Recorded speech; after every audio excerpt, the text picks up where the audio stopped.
అది నీ రాజు. ఆ రాజు 3 దినములైన తరువాత మరణాన్ని జయించి తిరిగి లేచాడు. హల్లెలూయా.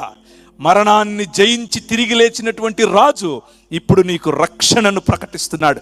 ఏంటా రక్షణ తెలుసా? నువ్వెప్పటికీ చనిపోనటువంటి జీవితం. ఈ శరీరం ఒకరోజు చచ్చిపోతుంది, ఈ భూమిలో పాతి పెట్టబడుతుంది, లేక కాల్చివేయబడుతుంది, లేక గద్దలకు, కాకులకు, కుక్కలకు వేయబడుతుంది. కానీ లయమైపోయినటువంటి నీ శరీరాన్ని, భూమిలో కలిసిపోయినటువంటి నీ శరీరాన్ని, గద్దలకు, కాకులకు వెళ్ళిన నీ శరీరాన్ని, అగ్నికాహుతైనటువంటి నీ శరీరాన్ని పునరుత్థానం చెందించేందుకు ఆయన రాబోతున్నాడు.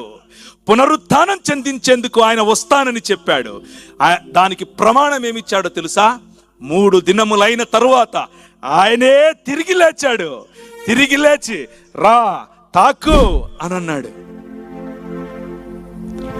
ఏంటి దయ్యం కదా నువ్వు అనుకున్నారు. దయ్యం కాదు, వచ్చి తాకు, రా నా పక్కలో చేపెట్టు అనంటే ఒక ఆయన వచ్చి పక్కలో చేపెట్టాడు. రా, నువ్వు కొట్టిన మేకులు 3 మేకులు అంటున్నావు, నువ్వు కొట్టిన మేకులు తాకి చూడు అనంటే హత్యాస్ము కహకిర్యాస్ము అన్నాడు. దాని అర్థం నా దేవా, నా ప్రభువా అన్నాడు. That is the expression.